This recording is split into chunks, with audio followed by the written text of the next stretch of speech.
Breaking news, and this one is almost unbelievable. Yeah, it's all about new customers at Bet365 because they get $200 in bonus bets when they bet $5. And even better, bonus bets can be used on the spread, totals, and player props. There you have it. Bet $5 to get $200 in bonus bet. And see why. It's never ordinary at Bet365. Gambling problem? Call 1-800-GAMBLER. 21 plus only. Must be physically located in Virginia. Terms and conditions apply.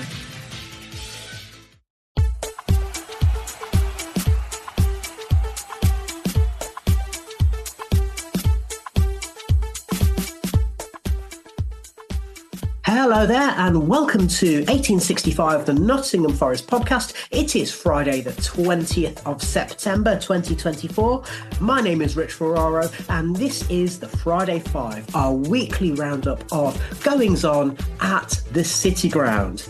In just a few minutes, we're going to be joined by Tom Newton to discuss the big stories. But before we do that, we need to actually head over to the 1865 news desk and find out what those stories are. So it's over to you, George.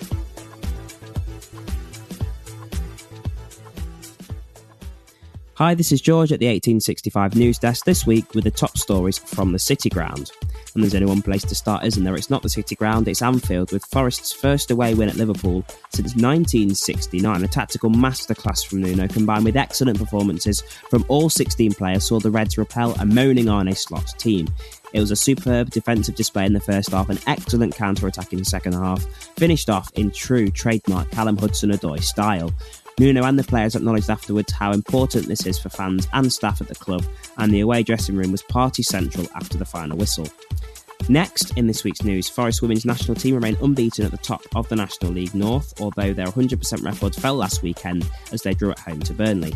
The visitors have also had a strong start to the season, and although the Reds took a 1-0 lead through another goal by Nat Johnson, a naked equaliser saw the spoils shared. The women's team sit at the top of the tree with 13 points from a possible 15 and a massive goal difference of plus 24. The Reds' next away match is with Hull, where the Reds will surely be hoping to get another 3 points. And don't forget that you can listen to our interview with the Reds defender Nat Johnson as part of our women's football podcast, which was published yesterday with the brilliant Adam and Ellie.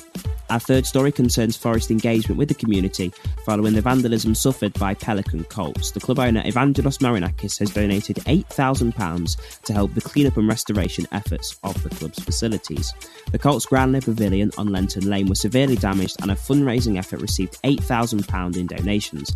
Mr Marinakis kindly offered to match that total, as ex-Reb Brennan Johnson also reportedly donated £1,000 as well. A great story about the club's links to the community and surrounding areas, and a positive coming out of something very nasty. Next up, in a game focusing on Forest's efforts to engage with the community, in the last week, the club hosted a fan engagement evening with the Supporters Trust, attended by over 100 members and hosted by Trust Board member Steve Bennett. From the club, fan engagement manager Will Dohue was joined by Ryan Yates and Nat Johnson. The minutes of the Fan Advisory Board meeting from the 4th of September were also released, with the club's representation led by Chairman Tom Cartledge. Key points included the visibility of fan engagement by updates in the matchday programme, Q&As and video updates, but pricing, ground development and charitable support were also discussed. Just as importantly, seeing as Forest have just played Liverpool, it's very pertinent as well. The club and the Fan Advisory Board are still consulting with the Hillsborough Survivors Alliance about the possibility of a permanent memorial at the City Ground.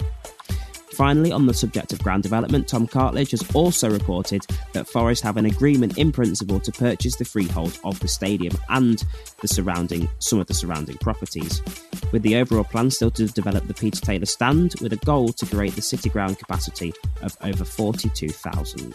The club say that they are considering options to relocate fans within the development phase, and in the meantime, the shipping container hospitality areas should be open in time for the next home game against Fulham. The club also acknowledged complaints from fans in the Bridgeford end that they cannot see the new video screens. Also on the subject of fan experience, the Fan Advisory Board has raised concerns of new seating in the Brian Clough stand negatively affecting wheelchair fans, with the suggestion that the club work with Disabled Supporters Association that are linked with the club.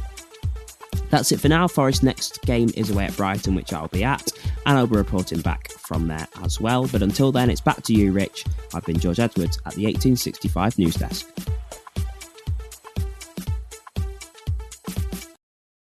Thanks a lot there, George. And just so you know, listener, George has subbed in for Jamie, who can't be with us this week, who's our regular news reporter.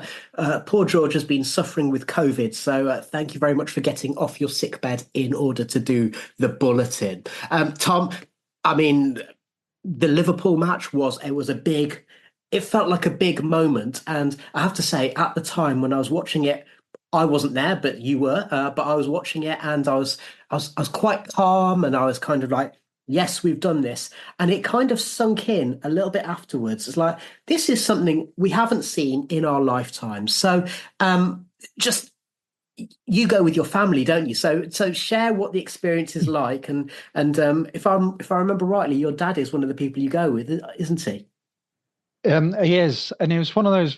Got in the car on last Saturday, and it's like, what do you reckon today? And it's like, just want him to compete. Just don't want him to basically get hammered and etc. Because Liverpool have had a really good start to the season, and then you look at Forest and you think they've done all right. They've done all right so far this season, and we got to Anfield and we was in Arkles and everything, and it was kind of like, well, the team was. And it was so obvious that was going to contain him for 60 minutes. We had to be absolutely perfect, which we was. We had a couple of hairy moments with Matt Sells nearly dropping one in and they hit the post and all of that. But as a unit, Forest were very, very solid.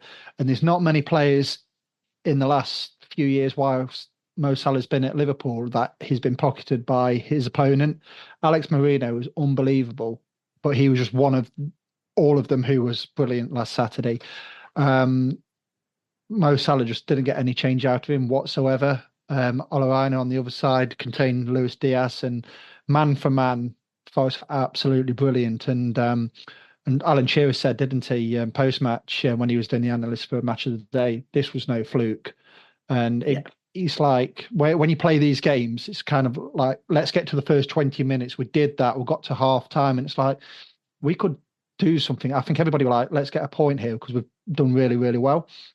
And then obviously 60 minutes or whenever it was, Alanga and Hudson-Odoi come on and really capitalised on that, like a gap in Liverpool, right? Because they were obviously the other end, and Milenkovic intercepted it, gave it to Alanga. And not enough's been made of that pass. How he got that pass around the corner, took Van Dijk, Canati out on a plate for Hudson-Odoi, and he's like, he's run at his man and he's put in bottom corner. Well, Tom, I'm going to interrupt you there because actually I think you'll find, and listeners who listen to our match report on Monday morning, you'll find that we were absolutely waxing lyrical about that pass. We were waxing lyrical about the fact that the goal started in the edge of our own box when Milenkovic just absolutely picked Nunez's pocket. So there was lots and lots of positives. And the other thing that we reflected upon is that the only real moments of jeopardy came when Forest, well, in Matt Sells' case, literally dropped the ball. In Ryan Yates's case, figuratively dropped the ball. And that's how they hit the post and had that effort which Sells had to clear up his own mess.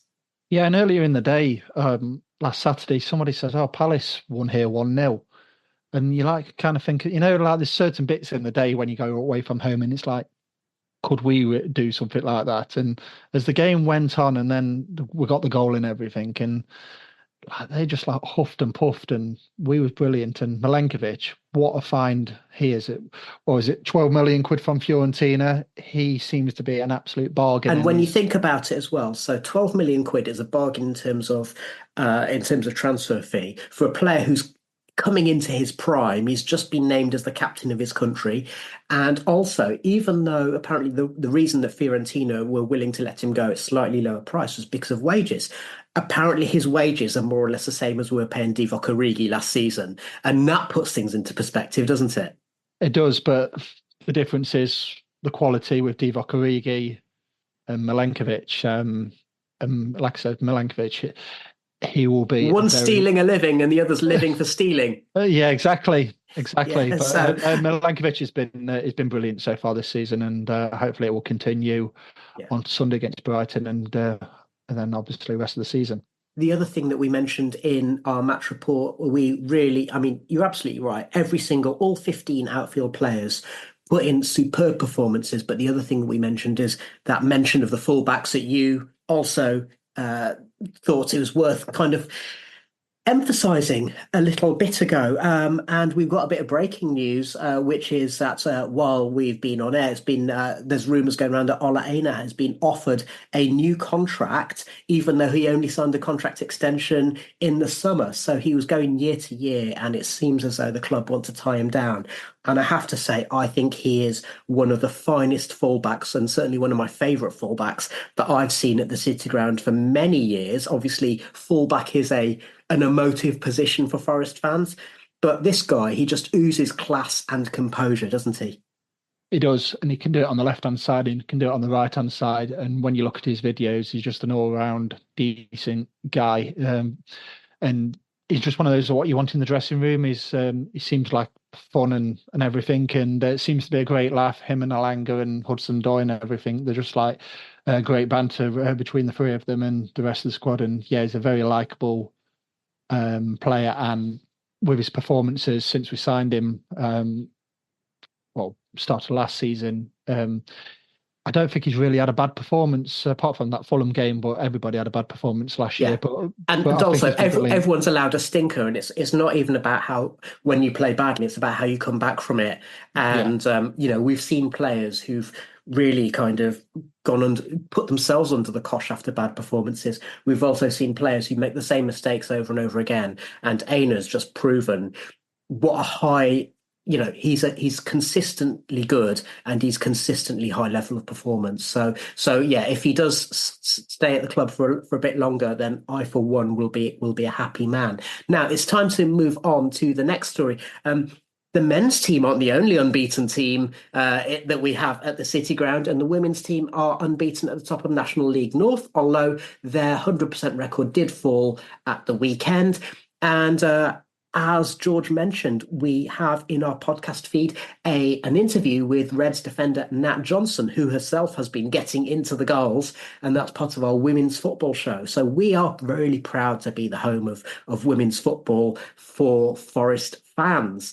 And it's really, really positive. There's so many positives, but it's really, really positive to see how the club have invested in the women's team. And the fact that we're a third-tier team, but we've gone professional, we've signed all of these players from higher leagues. And then another bit of breaking news is that Millie Chandarana has been, let me get this right, has been nominated for the Women's Player of the Year award at the 2024 Asian Football Awards. So, the fact that a third-tier player can be nominated for what's essentially a global football award. Tom, the women's team are getting a lot of things right, aren't they? They are, and I was privileged to go to that evening last week with the Supporters Trust, where Nat Johnson was there with Ryan Yates. And as I've mentioned before, I don't know too much about the women's team up until last week, and it just gives you a real insight on what they're trying to do there. And they're all together at the Nigel Doughty Academy. The club seems to be very close-knit, and they've got relationships with the men's team and the women's team and everything, and that's gone hand in hand with how they played this season. As you mentioned, doing really well in the league. Goal difference is unbelievable, and the ambition obviously is promotion. And Nat Johnson said that last week, and yeah, it just seems very good at the moment. The club, in terms of like everybody's under the same banner kind of thing. There's none of the club is like on the outside. Everybody's together. In all of this, and that's only going to go hand in hand for a successful future on and off the pitch for both the men's team and the women's team in my eyes. Yeah, absolutely. And just as an update, so there have been 5 matches played. Forest have won 4 of them, drawn the other. They've got 13 points from 15, as George mentioned, but the goal difference is a phenomenal 24 plus 24. And in second place, Rugby Borough, they've got 12 points from 15, and their goal difference is 20. So there are a few teams who are kind of noticeably stronger, but Forest are top of the tree, and long may that continue. And as we are now in a positive mood, we'll take the opportunity to take just a quick break, and we'll be back with the rest of the stories.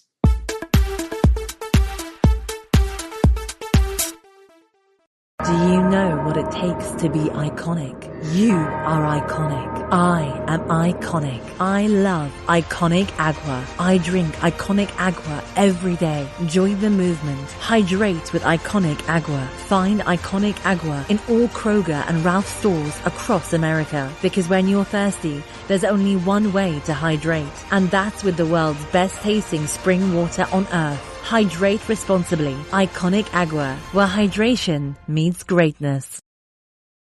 You're listening to 1865, the Nottingham Forest podcast. Welcome back to the Friday 5, 1865's weekly news roundup with me, Rich Ferraro. And I'm joined by Tom Newton. And Tom, our third story was... it was something good coming out of something very bad. So many people in Nottingham will have heard the story about Pelican Colts. They have their local football club. They've got a ground on Lenton Lane, and there were travellers on the ground. They did all kinds of damage, vandalism, goals getting smashed up, the ground getting churned up, the pavilion getting really badly damaged. And of course, it's down to volunteers to put it back together. So they had a fundraiser. They received about £8,000 in donations, which is a phenomenal achievement in itself. As George reported, apparently Brennan Johnson has donated to the cause, but then Evangelos Marinakis has matched those donations. And whatever you might say, and we've said this before on the podcast, whatever you might say about Mr. Marinakis, he is always willing to put his hand in his pocket to support the communities that his clubs are based in. So he's done lots of community support in Piraeus, and he's doing lots in Nottingham. And those values are really important to a certain generation of Forest fans, aren't they? Definitely. And also, running a football club at any level where you don't get paid for it, it's a bloody hard task. Making sure you got the kit ready, the pitches, everything. For what Pelican have gone through, finding that damage, I can't imagine what they went through in terms of, at the end of the day, you're just trying to get children into football of all ages, and then you witness that kind of thing. So just goes to show what community spirit is still within the grassroots game, and I think it's a brilliant gesture from Mr. Marinakis to put his hand in his pocket, because he could have just sent a bag of footballs, you know what I mean? But he's actually put his money in his pocket, and that £8,000 to match the other £8,000, and obviously the £1,000 what Brennan Johnson's put in, it will obviously restore the facilities at Pelican. So it's good all around. It's just horrible that they've had to go through that, and obviously being in the building trade, things like that take a long time to actually get the contractors in or whatever, and get the get buildings back to what in a way that they should be in terms of running water, changing rooms, and all of that. So they'll probably go a couple of weeks without having a game there because of obviously the cleanup and everything. But yeah, just goes to show the community spirit what's in this city, and everybody does come together regardless of who they are, kind of thing. So yeah, it's win-win for everybody in terms of getting these kids back to playing football, what they should be doing. Yeah, absolutely. And speaking of community, I mean, you've mentioned earlier that you attended the Supporters Trust fan engagement event. Tell us a little bit about it. What was your experience like? Give us some of your highlights. Yeah, it was really good.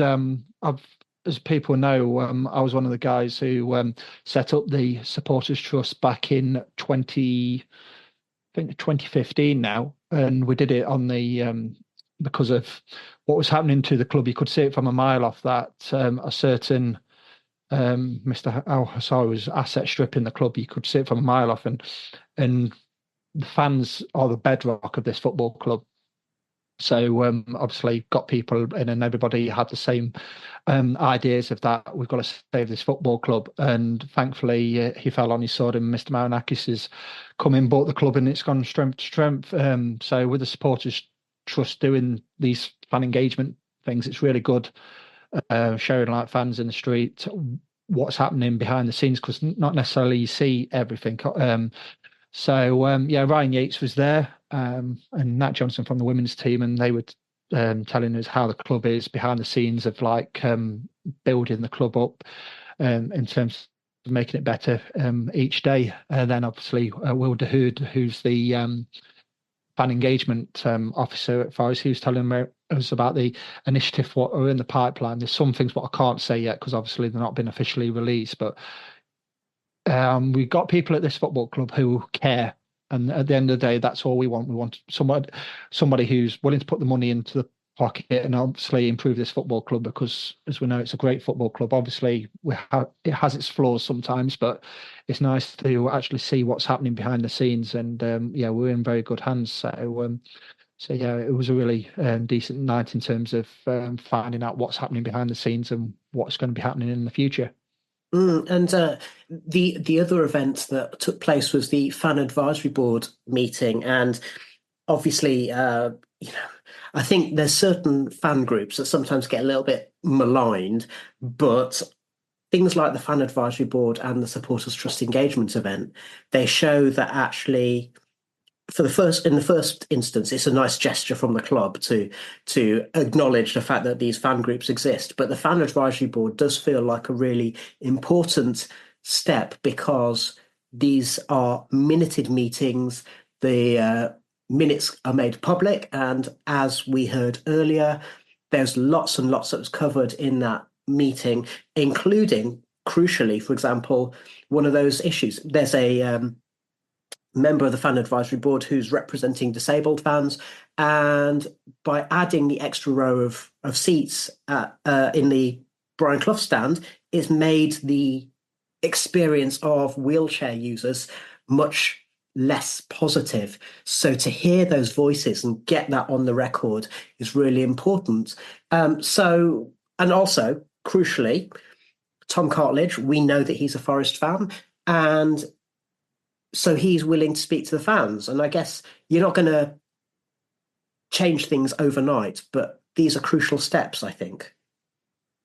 They are. And at the end of the day, it's like we're going to still be at this supporting this football club when or if the Marinakis family decide it's not for them anymore. So, fan engagement is massive. Some clubs do it well. Some clubs don't do it at all. And things happen at certain football clubs in terms of not speaking to the fans, and so it's a good start. I mean, I think they've only had like so many meetings since it was introduced. Was it last year? So to get fans around the table representing different groups, and as a collective, we want the best for Nottingham Forest. And I mean, you're not going to sit around the table and everything's going to go your way, but it's nice to be like have a critical friend. Like you can help the club improve certain aspects, because we know that Tom Cartledge and the board, they're not going to sit on the terraces in the way we do. So if they don't experience a problem and nobody says anything, it's not going to address itself, is it? So no, it's great to have, as we've seen in the minutes, which were published yesterday or the day before, it's good that certain things in the stadium, for example, is being spoken about, i.e. are sitting up with Richford. And I know what people are going to say, that the football, it happens on the pitch, but now in the Premier League, and VAR is a massive factor of that, it can throw a game one way or the other. The last couple of seasons, I've been able to see the screen, which was between the Trent End and the Brian Clough stand. And now that's been taken away for the corporate boxes. I can't see any screen. And it's like you're relying on, like, the internet, as we know, is not great in the stadium. And you rely, say an incident happens in the first half, then you're relying on going down at half time and seeing what the incident is, seeing if it was the right call, etc. So it hasn't dampened the supporter experience, but they actually said they're looking at ways of addressing that, which is good, because they wouldn't have known that because they're sitting in the director's box in the Peter Taylor stand. So with somebody mentioning that to them, something's hopefully going to be done. And in an ideal world, it'd be nice to put the screen on top of the new boxes, but whether they can do that for planning permission, I don't know. But at least somebody's asked the question about what you're going to do about it. So hopefully it'll be sorted sooner rather than later. The other thing that feels important, bearing in mind that we have just played at Liverpool, at Anfield. We had the obviously some of the fans have really come together with the support of the Hillsborough Supporters Alliance to raise the issue, firstly, about how unacceptable it is to have tragedy chanting. And that's an issue which we've talked about several times on this podcast over the last couple of years. And we've spoken to Zigga Zagga, who has been a key part of that movement. But then also, something that's also important to recognise, and the BBC did a feature on it, is the fact that there's lots of Forest supporters, including your own parents, if I remember rightly, who were there, and we heard Maradona in the Midlands as well talk about the fact that, you know, he went with his dad went along, and it's really noticeable that there's loads of Forest fans who were there on the day who've never spoken about it. So there's obviously deep trauma even amongst the Forest fan base, albeit in a slightly different way than it might be amongst the Liverpool fan base. So the fact that we're now talking about a memorial, whether it be a bench or some other kind of memorial that can be at the City Ground, so that Forest supporters and also Liverpool supporters who might be based in Nottinghamshire can go and pay their respects and just have a moment of reflection, that feels important as well. Yeah, and 26,000 Forest fans would have suffered that day because they saw things that they should never have seen. They started putting the deceased at the Forest End, and no football fan should ever have to witness that. And there'd be people in that who went on that day and probably suffered in silence, really. And some people would, back in the day, I mean, people are opening up now about. But it's taken 35 years, and obviously that's something that we've talked about. It's something I say BBC Nottingham did a wonderful piece, and I say that the fact that, I mean, I can't speak for your parents, but I'd say the fact that Maradona's talked about his family members, and they've just never ever mentioned it. It's just that thing of like, if we don't talk about it, we don't, you know, it doesn't open up the wound, but the wound is there. Yeah, it's like an unwritten rule, isn't it? I mean, when we played him in the FA Cup, some Liverpool fans come to, and they tried to put on like an event at one of the pubs about getting Forest fans who went to that day. And I did ask my dad about going. He said, no, I don't want to be reminded about it. And my mum didn't go to Hillsborough. It took a long time, nearly 30 years, to go into Hillsborough and walk in, because obviously she was at the Cop end, but like that bit where to know that that's where everything happened. Exactly. And even without saying anything, it will open up those memories, kind of thing. Yeah, and of course, there's a lot of Forest fans who suffered that day, but have probably suffered in silence. So it's a good thing that Forest fans are being spoken about regarding what happened that day. It almost feels churlish to talk about ground developments when we've talked about something terrible that happened in a football ground. But you mentioned about the screens, and we've mentioned about the shipping containers, which will hopefully be open for the next home game against Fulham. But broadly speaking as well, a lot of developments with regard to the ground. So it's gone on record now that the principle is in place to purchase the freehold of the stadium and some of the surrounding properties. It sounds as though things are moving along after a lot of inertia with the ground development. Without going over old ground, Tom, it's about time, isn't it? You know, this has been static for far too long. Yeah, what was it, 2019 when? Yeah, and albeit the pandemic did have an effect, but again, you know, let's be honest, this is the reason why Tom Cartledge has been appointed as the chairman, isn't it? It's for him to be able to use his knowledge and experience and influence to be able to get this moving along. Exactly, and they've had to like trample over a lot of red tape, haven't they, in terms of three councils pitching in, obviously residents, the boat club, etc.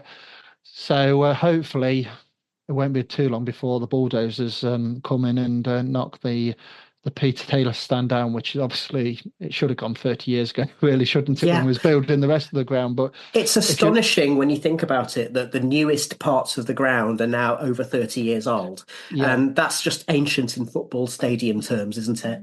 It is. I mean, look at Goodison. I mean, the grand old lady of Goodison Park, that they're in their final season now, aren't they, until they go to can't remember what it's called now. The new Bramley Moor. That's the one, yeah. So if we want to compete and obviously make the football club better, then this new Peter Taylor stand has to happen. And 42,000 with the Bridgeford end hopefully being extended, because I think it's the houses behind that which obviously will go. And when they do, if they do go, because I think Forest are trying to get freehold, if it was mentioned in the advisory board minutes, is that it will open up a lot behind that stand, and they can probably do a bit more in terms of corporate. I don't know. It depends what the... Maybe one day Forest can sell 2 hotels to themselves to get out of PSR trouble. So, and with that, we're not going to get into that debate again. So it's time to say thank you very much to Tom Newton. Thank you to George at the 1865 News Desk. And thank you, listener, for joining us once again. Obviously, the next match is on Sunday, and George and I will be back with a match report, which will be in your feeds on Monday. Until then, enjoy your weekend and come on, you Reds.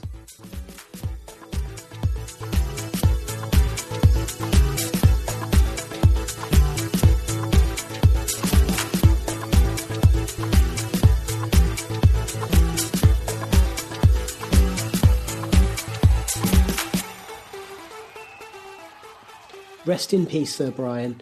20 years gone, but you'll never be forgotten. This podcast is part of the Sports Social Podcast Network.